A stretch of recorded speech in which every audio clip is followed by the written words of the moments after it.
X-Men 97 continues to deliver on all fronts, and this time it's in comic form. What's going on, Marvelites? I'm Joe, and today I'm talking about X-Men 97 issue number 1, written by Steve Foxe and Salva Espin. First and foremost, those that don't know, this comic is supposed to be somewhat of a prequel and a companion to X-Men 97, the animated series. This is basically going to cover stories in the year between Charles leaving the X-Men to what we first saw in episode number 1 of X-Men 97. The issue first starts off with the X-Men going up against Magneto, and of course Wolverine can't stick to the plan, ultimately letting Magneto handle the X-Men, and quickly enough we find out that this is just a scenario in the Danger Room. After that session is over, we continue to see that animosity between Wolverine and Cyclops, with Wolverine basically talking about Cyclops trying to lead the team, but trying to replace Charles, and that he will never actually be a replacement. And it's not long after that that Beast calls everyone in to find out that Dazzler has been kidnapped by the Friends of Humanity. Obviously, this is not good for many reasons, but Jubilee is the most upset because Dazzler is putting on a show tonight in remembrance of Professor X. And of course, she doesn't want to miss the show. The team heads out and easily saves Dazzler from the Friends of Humanity, and there's actually one panel where we get a callback to the animated series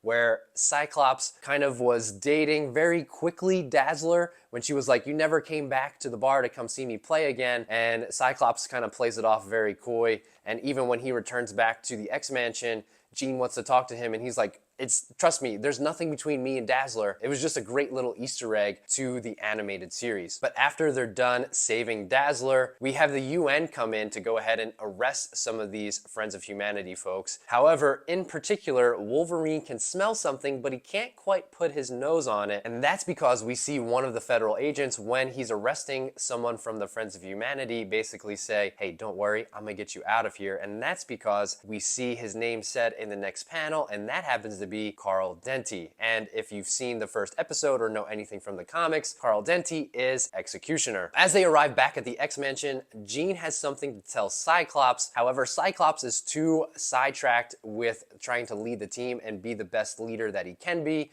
and Jean is clearly upset. So we've got Bishop, Jubilee, Rogue, and Gambit headed to the concert, and they're enjoying themselves all except for Bishop, who's just kind of awkward, but he's also like, "I don't know if this is good because I don't have music in my time." And of course, we get a group of mutants, the Nasty Boys, that comes and swings by to ruin the concert. And the X-Men go ahead again and save the day and allow the concert to resume and easily defeat the Nasty Boys. That's where we head back to the X-Mansion, and Jean and Cyclops are finally able to have a moment to themselves, and Jean finally reveals that she's pregnant. I think the saddest part about all this is that Wolverine is sitting outside of the door and eavesdropping, and he hears this, and this is quite possibly the saddest Wolverine I've ever seen my entire life. It's actually kind of funny the way that he was drawn and the way he's depicted. Right after that, we get the Nasty Boys returning to their home base, and of course their leader, Mr. Sinister, is there, and he's quite upset that they weren't able to do anything efficient with their time at the concert. In fact, Mr. Sinister says that the Nasty Boys are not ready for a job to go up against the X-Men and for his ultimate plan, noting that Jean and Cyclops are now pregnant together and that he's going to need a better and stronger team, and we see him looking at a team that looks like it's led by Sabretooth. Overall, I think this is a great companion and prequel to what we're seeing in the X-Men 97 animated series, and while you don't necessarily need to read this to understand what's happening in the series, this is basically acting like a bonus episode in conjunction with the actual TV show. Overall, I really like the art. The colors are very 90s. They really pop off the page and they're very bright, and again, just very classic 90s. Overall,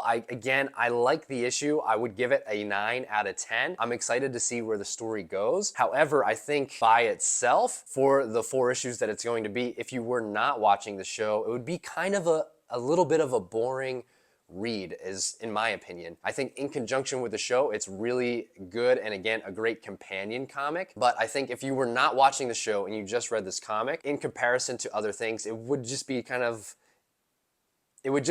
of mediocre. If you read this issue, please let me know what you think about it down below in the comments. I would love to chat with you about it. And if you've made it this far in the video, I truly appreciate you sticking around. If you want to be part of a great Marvel community and you want more Marvel content just like this, please hit that like and subscribe button down below. And until the next video, Excelsior. Nigel.